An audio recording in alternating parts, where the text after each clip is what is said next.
or I just want to make a video kind of explaining the difference between warm traffic and cold traffic and which offers do better in different situations. I mean, if you're looking into cold email, you'll see a lot of people, me posting on Twitter, a lot that your offer is insanely important, like very, very important. It's like the most important thing about your outreach. And so I get a lot of people coming to me that have like descripting, they have their whole infra built up, but they're not getting results. And they're like, why isn't this working? So I figured it would be good to just explain what offers are actually good for cold email. Because I mean, there's like a million different ways to get clients, and cold email is not going to be the best for every business. So the first thing you need to do is make sure that cold email is actually going to be a good way to get clients for your business. And I mean, if you even look at, I have that Google right there. If you look at Alex Mosey, his first book was $100 million offers. And this was his little sort of offer like, value, because you'll hear people saying offer and you'll hear people saying like give value first. And it's true, like, if you have an insane offer, like it'll just do good, it will rip. So his equation is your dream outcome times your perceived likelihood of achievement. So say I can make you $1 million, and I have a million case studies of people who have done this. I've been posting on YouTube and I have a million subscribers and I have all this social proof. So they know that you can get that. That's the top line. And then divided by the time delay. So how long is it actually going to take to get this? And the effort and sacrifice. So if the time delay is 10 years and the effort and sacrifice is to have to put in, say, like 50 hours a week every week, then even though they can get this insane thing, they know they could get it, they don't want to have to deal with all that stuff. So that's the sort of value equation. And then what I put for cold traffic specifically, I guess this could kind of just be in terms of converting any type of traffic, but you want to have high value, right? You need a valuable offer, but you need to have low friction. There's good friction and there's bad friction. I could get into that more as well. But you want to have low risk, low time, and that can be time commitment on their end, and also how long is it going to take before we get results, and then effort. I guess effort would be a bit more of like the time commitment on their end, but risk. So do they trust you? Do they know they're going to get this result? What's the like likelihood that you actually get it? And then time. How long is it going to take? Is it going to be 2 weeks before I see the results? Is it going to be 3 months? What's the process like? How much time am I going to have to put in? Are we going to need to be working on this together, or are you doing it? Is it done for you, done with you? Right? All these things play a huge factor into just converting leads.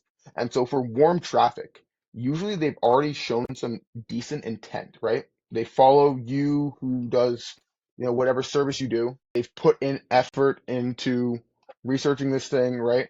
They probably trust you a little bit, so they don't see it as risky, and they have more knowledge on what's actually going on. Whereas for cold traffic, they don't know about you. They really do not care about you at all, and they haven't shown any direct intent to you to purchase whatever you're purchasing. So there's some tools to do this. You could simplify down to like a few key things, but then there's gonna be like a grocery list of actual things that you can implement to change this and achieve this, and it obviously varies for different businesses. But for friction, and it's a broad term, right? Just risk, time, effort. Like how difficult is it to actually get from okay, we're talking, let's do this, right? Like what's the friction? Giving risk reversals is very good. So like pay per lead, maybe I'll pay you back if you don't hit result. Different things like that. Risk reversals do insane over cold outbound, cold email.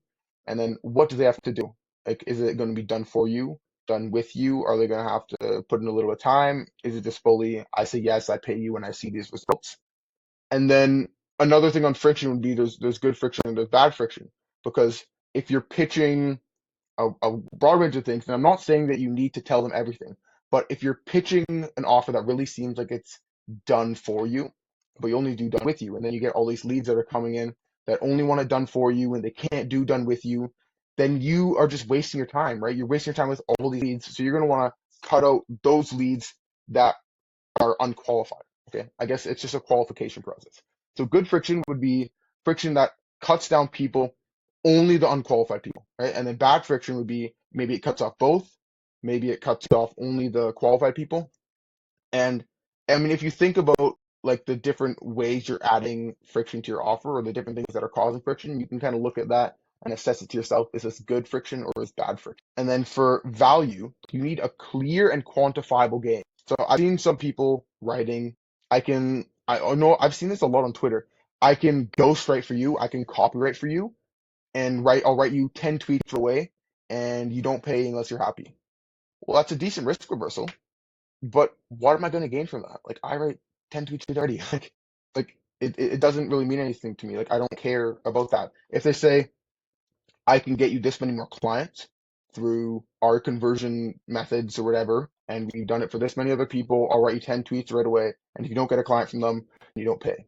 Something like that would be way more enticing. And this is like off my brain. Maybe you can go deeper and make it better.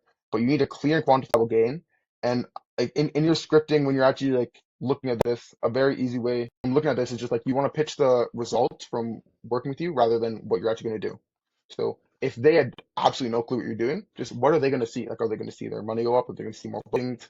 Like, it usually, there's only like a few things that actually really happen. Maybe you solve an issue. And then, yeah, like case studies and proof just makes it even more sort of trustworthy. So if you're pitching an offer that can get really good results and you have really good case studies with your clients, but they don't see results until like 6 months, like some sort of SEO offer or something, like that's going to be very difficult to pitch over cold email because they don't know or trust you. For those 6 months, you're just a random person that they don't know if it's working or not. These people, they think their offer is strong because they have good case studies, but just because you have good case studies and you can get good results, it doesn't mean that it's actually going to be good for cold email specifically and for cold traffic. A really good one would be like, I can get you, 10 more clients a month and you only pay me on signed deals, right? And that might be difficult to actually deliver on, but then you can sort of balance that with, okay, well, how many leads do I need to get? What do I actually need to do to make my offer better? And what am I able to compromise to actually get like, better conversions over cold email? Because like you should be actually willing to compromise and be like, okay, I'm actually going to change this about my offer just to get better results in cold email. So you can just look at these few notes and it should be pretty easy to assess yourself. Okay, like where does my offer stay on this? A couple just key notes, just remember, like, yeah, if you have good case studies, if you might think your offer is good, but is it good for cold email? Is it good for cold calling? Is it good for cold DM? Or is it good for SEO? Is it good for ads? Like that's just such a simple thing that so many people are not understanding. Like, yeah, I have a good offer. Okay, you can get results, but is it going to be good for this or good for that? So just compare it. Be like, instead of just thinking, yeah, I have a good offer, that's ticked off. It's what is my offer going to be good for? And that little thing, just looking at it like that will completely change how whatever method you're using performs. So I just thought I'd mention that. Just basic stuff, just high level, and subscribe.